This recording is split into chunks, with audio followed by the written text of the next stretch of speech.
you go to God first in prayer instead of last, why wouldn't he move mountains? I lost 80% of my hearing in my right ear out of the blue. Went to the doctor, said, chances are not good. You have something called sudden hearing loss, but I'm going to give you a shot in your ear right now. So this big needle, no numbing, big needle coming in your way. And he says, you're going to need 2 more shots over the course of, next week. You're going to come back in the week after that. After that first shot, I went to my weekly Zoom Bible study group and we all prayed for my hearing. That next week, I went back for shot number 2. The doctor comes in with my file and he says, I don't know how to explain it, but you got all your hearing back.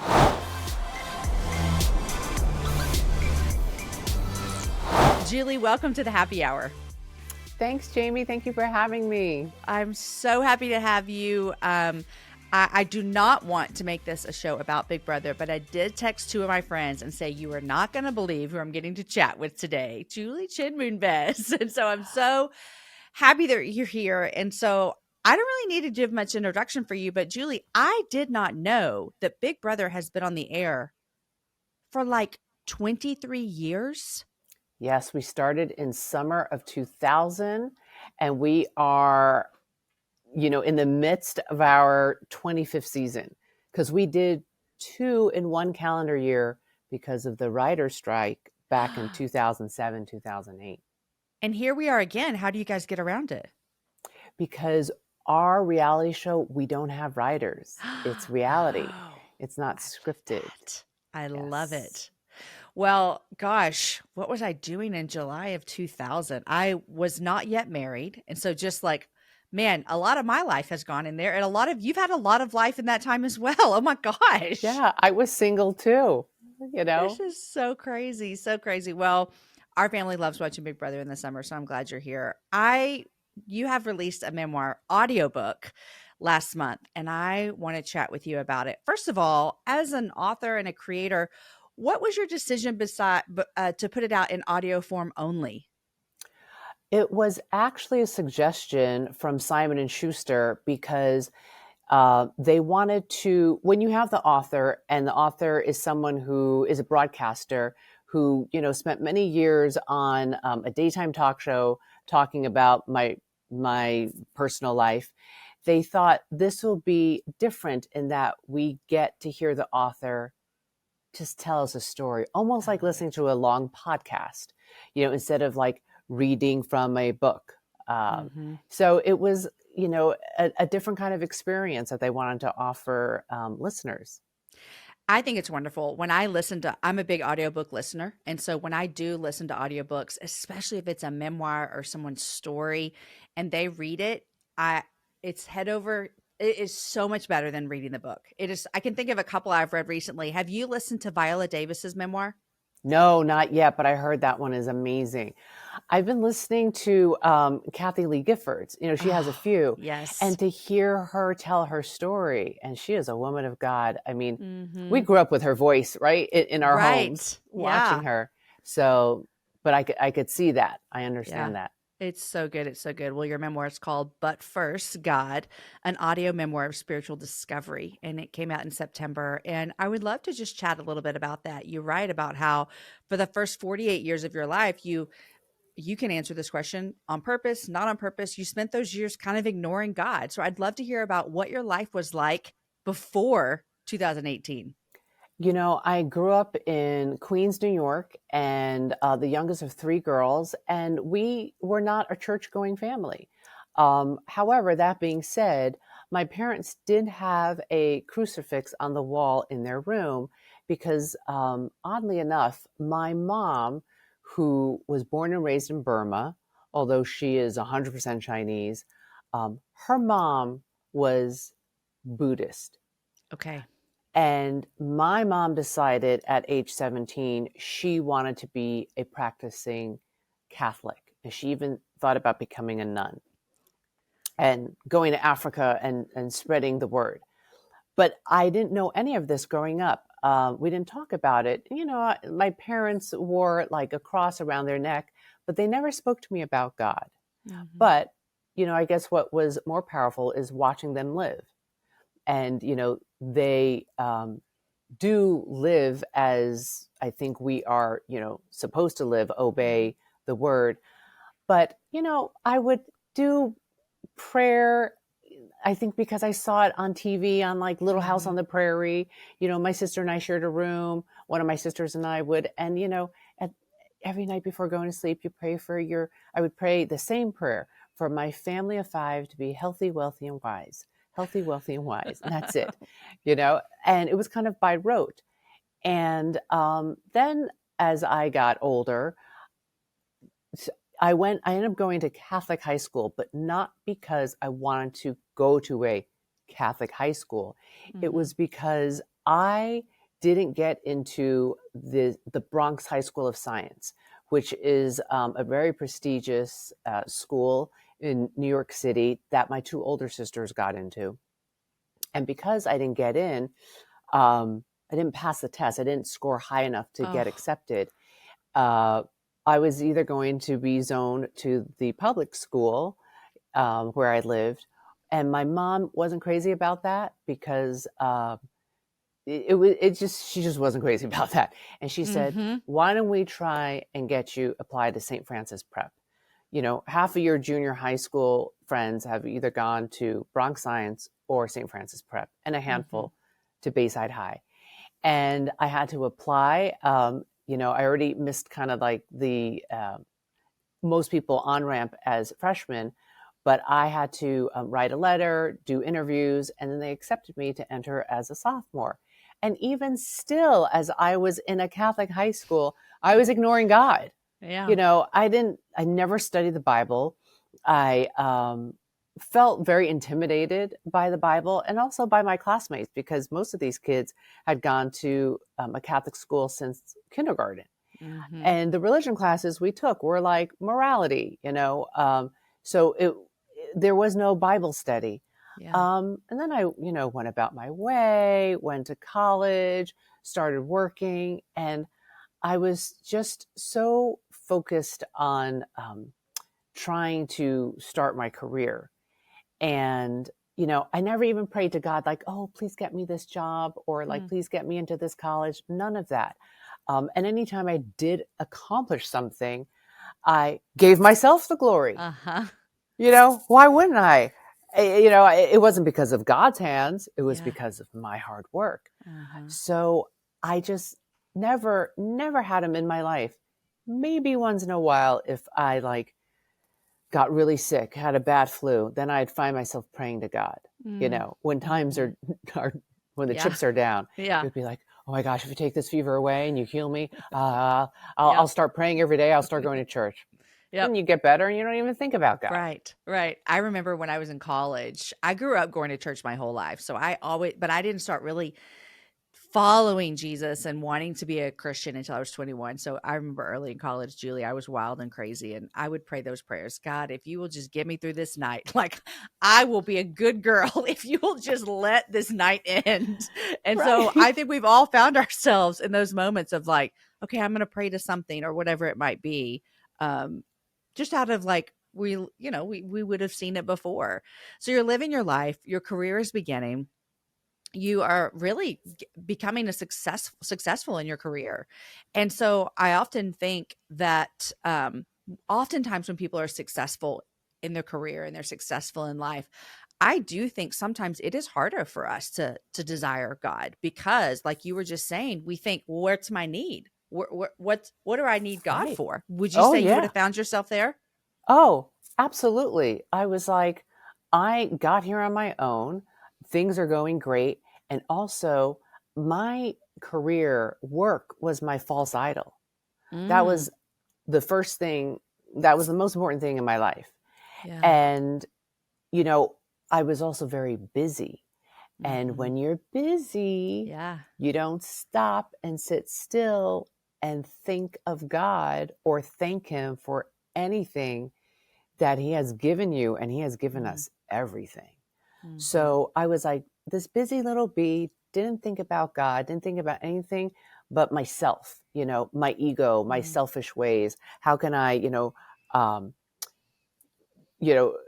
achieve the next career goal or whatever it was. That was my life.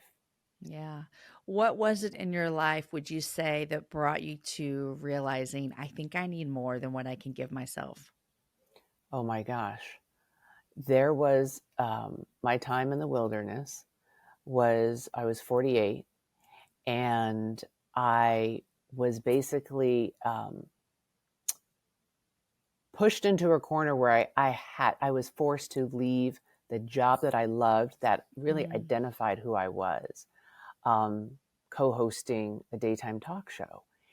And my whole life as I knew it got turned upside down. mhm, And suddenly I became this target of all this negative press. mm, Um, and all of it lies. There were lies about me. When you are suddenly injured and you're fallen, then some people like to pile on. You never know what agenda someone has. I remember mhm. reading a story about myself that I was at work and that I like stood up on a chair in front of the entire staff and told the entire staff, "You make me want to vomit." I was like, that never Mm, happened. They didn't get mhm, anyone to corroborate it. And, when you read mm, negative press about yourself, you think everyone's just going to believe this. yeah. So I found myself out of a job, Mm, just down and out, uh, totally at a loss of what was going to become of me and my life and my identity. Uh, and I went and I got an email from my aunt, who is my favorite aunt, and she's a born again Christian. mhm, And she never tried to push Jesus on any of us in the family. She and my uncle are both born again Christians. He's actually a 9/11 survivor. mm. Wow. So, yeah. And he was in the North Tower when it got hit. Wow. So, and he's a cancer survivor. And she emailed me seeing that, my life had been turned upside down. And she said that her friend, who doesn't even know me, who they all call a prayer warrior, Mhm. that this friend um, was told by God, pray for Julie and her family. And she said, I just want to let you know, Angela, she's been touched by God a few times with our family. And she wanted me to know that she's been praying for you. And I've never tried to push, my religion on anybody. And, but we are praying for you. And I pray that you have the peace um, that only God can give you, that transcends all understanding. And I had been toying with the idea Mm. of going to church. But even things were down and out, I still didn't go. But that God used my aunt, to email me to really prompt me. And it was a Thursday morning, and I dropped off my son at school, and I just drove. There are 3 churches, that I've driven past a million times right by my house. And, I just went into one because I thought, okay, uh, it's called a Good Shepherd. Who doesn't love a Uh-huh. Good Shepherd? I'm going Uh-huh. in. I Yeah. don't even know what that means, really. Right. And it was open and it was empty. And I just got on my knees and I bawled and let it all out. And I mean, like sobbing, like ugly cry, asking God for help and to pick me up and to guide me. You went into that church. I'm still sitting over here going like, okay, I wrote down the name of the church because I'm like, this church is amazing. A, that it was just open on a Thursday that you could On a walk into. I'm like, At 8:15, it was, I don't know if it normally is, and no one was in there. And it was actually a very dark and stormy morning. This is like a movie. And there were a few candles burning, and I could hear some sort of like strange, like chanting or humming. And I thought, and I was scared because I was like, am I here alone? There are no yeah. lights on. So this is like Uh-huh. a scene in a horror It's like a movie. movie. Yeah. Yeah. One of the doors are going to lock by Yeah, themselves. exactly. Um, and then that following Sunday, I went to their church service. Mm. And um, because I didn't practice Catholicism, Mm-hmm. I didn't really understand it was packed, Mm-hmm. very popular church, but I walked out not really understanding the word of God. Mm-hmm. It didn't gel with me.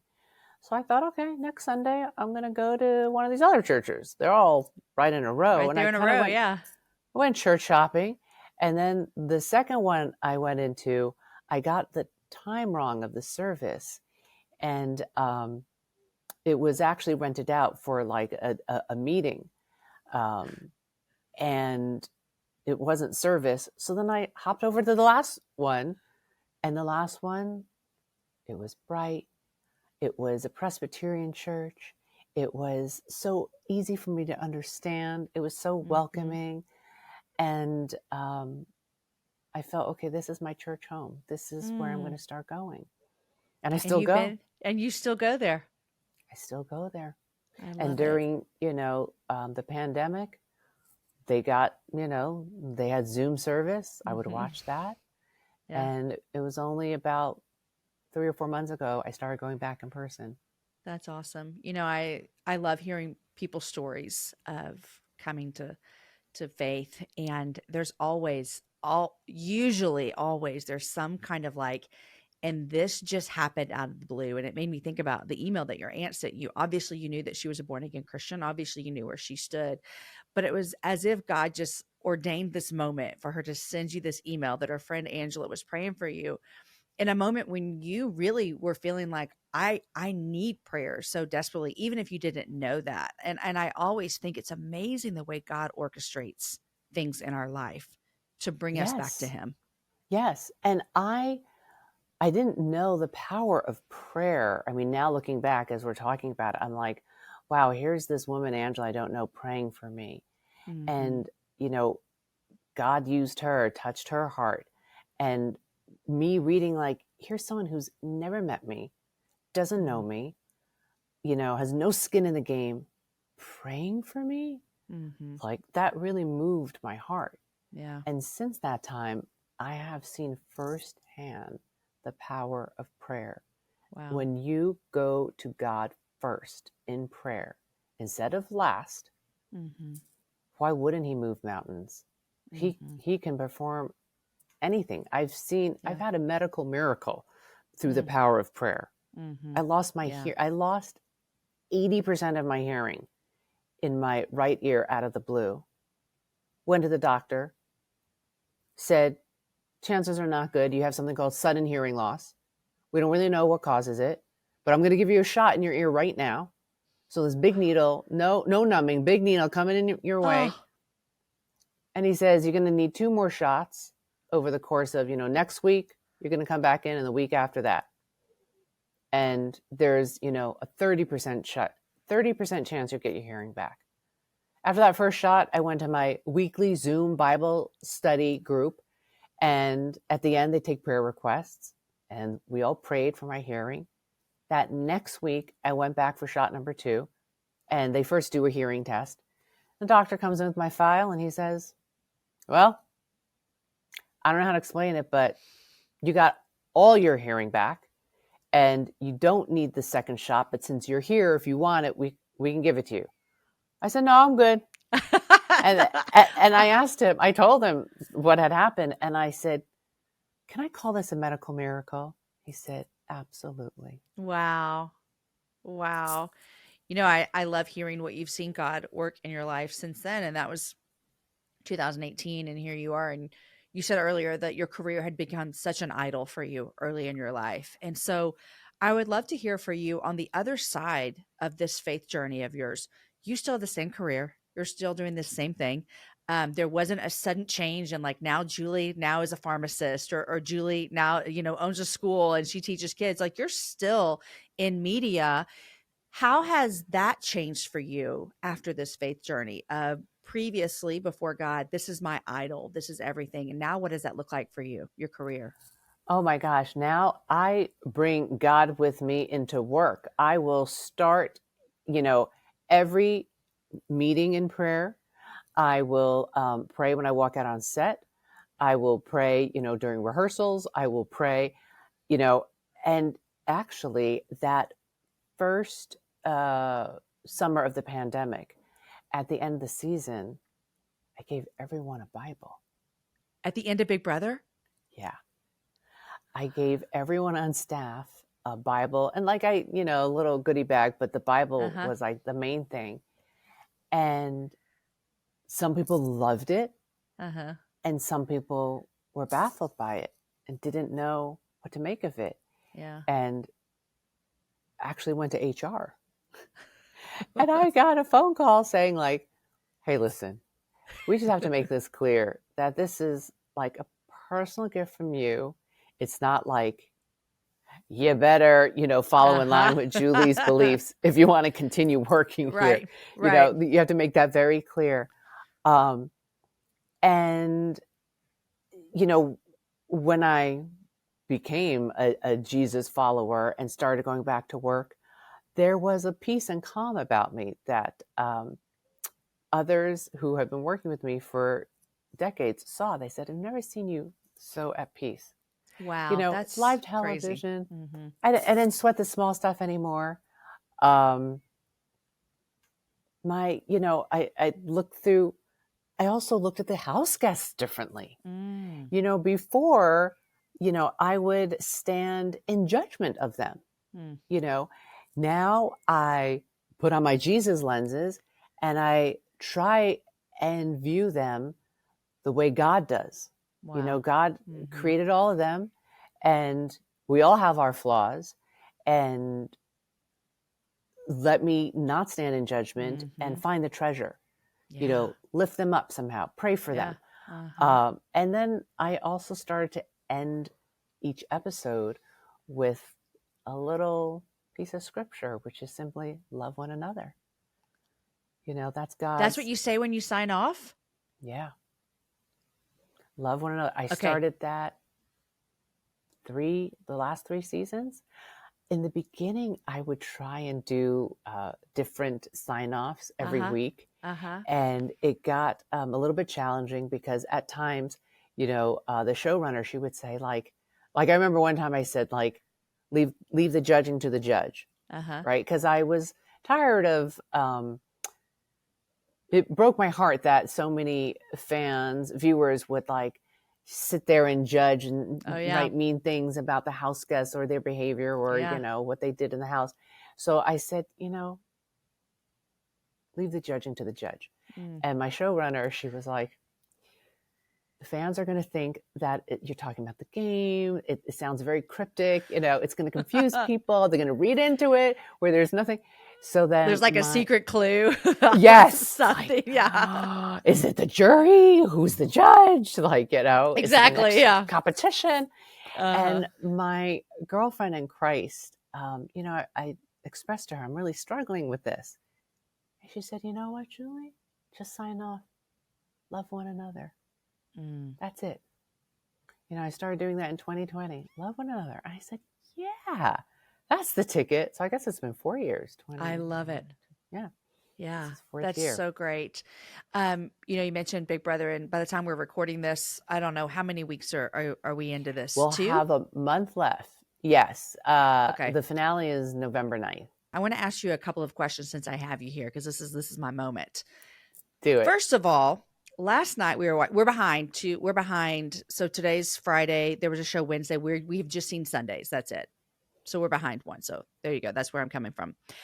Last night we're sitting there watching it, and my husband goes, "Now, how did they get that pool in there?" He's like, "Isn't that one big warehouse like stage set? How is that pool in there?" So Julie, how do y'all have that pool in there? Well, it is a soundstage, but it has an outdoor backyard component. So it's just like a backyard. It's just a backyard. That's where we do our challenges. That's where they hang out. That's where they have a swimming pool. Well, I don't know if you could swim. It's a dipping pool, a jacuzzi. Somebody fell in, the one we were watching last night. Sweet. Oh, sweet. yeah. What is her name? She's so sweet. Felicia. Yeah, she fell in. Yes. Yes. Okay, so that was our question. Okay, here's the other question, Julie. How long are they away before they go into the house? That live About, event. yeah, about 2 weeks. And that Oh, really became 2 weeks once COVID happened. But it's always oh, actually around 2 weeks. But then, when COVID happened, yeah. you'd had to Everyone had test to and be, yeah. isolate. But also, it's always about 2 weeks anyhow, even before COVID, because once you have them in, then you take away their cell phones, Uh-huh. you put them all in like different hotels, and you start issuing, you know, out to the public, what's the twist going to be, and who the new house guests are. Yeah.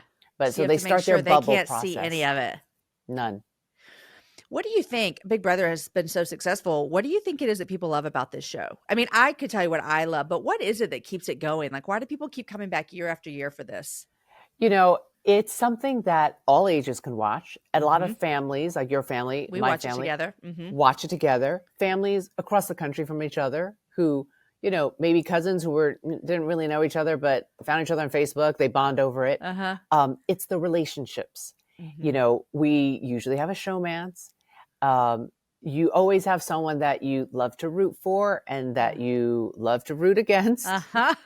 Someone who just drives you crazy. Yeah. We don't take ourselves so seriously, but there's drama, there's romance, there's laughter, there's humiliation, there's Uh-huh. bonding, there's best friends, there's betrayal. So it's like a dramedy, Yeah. and it's a competition, Uh-huh. and at the end of the day, I think we love watching human nature. Yeah. We say don't judge, but we love to stand there in Uh-huh. judgment. Uh-huh. Like, I can't believe he did that. How could Yeah. he? How could Uh-huh. she? So, it's, and there's a lot of humor. There's a lot of silliness, Hmm. and we're in a reality show, era now Yep. where we love competition shows. Yep. At the end of the It's day, there's a lot of money on the line. Was it last year when all of the people of color got together and created this alliance early on? Was Oh, that the last year? cookout. That The was cookout actually 20, that was not last year. It was two the years year ago. before. The year I before the have, you may cookout. not know this about, I don't know if I mentioned it to you last time I chatted, but three of my kids are black. And so Yes. they joined our family through adoption. And so, listen, our family was for the cookout. I mean, that was my most favorite thing. We were just cheering for them so much. And I think some of my favorite moments this year, that one of the secrets that you guys had and one of the twists was that one of the contestants' moms actually showed up. And it's not just like a regular mom, like if my mom showed up or anybody else's mom, but she has been on Survivor before and she's pretty well known. And some of my favorite moments, Julie, are when she'll look at him and be like, "You need to stop talking to so many people." I mean, she like will mother him in the cutest, best way. Yes. Yes. And we as moms, we can relate, and then Yes. suddenly, here's this like buff, good looking guy suddenly just, Okay, mom. shrinks down. Yes. Okay. Yeah. Becomes like a child Yeah, again. yeah, yeah. Well, for you and your day to day, this is a live reality show. I mean, the contestants are in their little stage sound right now. It's like lunchtime there. They're making themselves some lunch. They're doing things. What does your day to day look like with Big Brother? My day to day is we have something called the hot sheets, and so I don't need to be glued in front of Right. Thank a goodness. device watching, where they give you the highlights. Hmm. And I do a script meeting every Wednesday, the night before the live eviction show. I get advance copies of the program. So, like Hmm. the Wednesday night show that's going to air, I'll get it Wednesday morning. Got it. Um, and, I'm invested like everybody else, but luckily I have additional inside knowledge. Hmm. And a lot of it is stuff that's never going to make it on the air. It may not become relevant by the time we're actually putting Mm, together an episode, yeah. but I love it. I can be as invested as I want to. I could be, fully immersed. There are times Uh-huh. I'll come home and I'll put on the feed and there'll be nothing going on but like someone making a snack for themselves in the kitchen, not talking. And I'm just watching every moment of it, I know. just glued. It's so fun. Well, Julie, I'm so grateful for your life and the ministry. And I love hearing how God transformed your life at your lowest. I think a lot of us, we hit those low moments and it's where we find God. And it's not because like, oh, the last resort. It doesn't matter if it is the last resort. Like God meets us in those low moments. And I love hearing your story. And I know that your memoir is going to minister to so many people, especially, it's interesting for us as we've watched people on TV and so many people have watched you for years on your whole career. To get the behind the scenes of someone's life is really, really, really, it's special and it's honoring. And so I'm grateful for you to put that out there for us to hear. Oh, thank you so much, Jamie. I just want people to know that it is never too late to have a personal relationship, one-on-one, you and the Lord. He is so patient. He is so faithful. And in his time, he's just waiting. My life verse is James 4:8. Draw near to God, and he will draw nearer to you. And just watch what happens. Your life will be transformed. There's no going back. And who would want to? So if I can, ignore God for 48 years and find him and now put him first.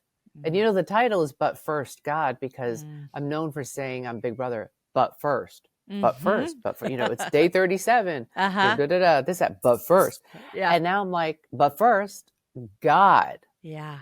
If you don't have God in your life, how do you live with hope? How do you have faith in anything? How do you know what your purpose is? So I'm grateful. I'm grateful, and I wish that for all too. I always say here as well, if anyone's listening and they don't have a Bible, we always want to make sure people have a Bible. So if you email us at jamie@jamieivey.com, we will always get you a Bible if you need one. Julie, I'd love to hear, what are you reading these days? I am right now in 1 Kings, in the Old Testament. And that's because that's what my Bible study group is just finishing up. Yeah. And it's like, it kind of drives me crazy that like, Solomon, you asked for wisdom, God gives it to you. And because you asked for wisdom, he gives you all this great stuff, right? Wealth, power. But it's up to you to use it. And you don't always use it. So I'm trying to learn through 1 Kings obedience all the time. Love it. Oh, I think that we would be learning that until we go home to see Jesus is what I think that we're going to be learning. I know. We're wired otherwise, so we have to work at it, Yeah. Well, Julie, I really appreciate it, and thank you for coming on the Happy Hour. Thank you, Jamie, for having me. God bless you. Hey friends, I hope you enjoyed that conversation as much as I did. If you want more conversations just like that from my podcast, The Happy Hour, check out these links over here. We're going to have more shows for you. And to make sure that you never miss any of our conversations, go ahead and subscribe. I don't know what you're waiting on. Thanks for watching.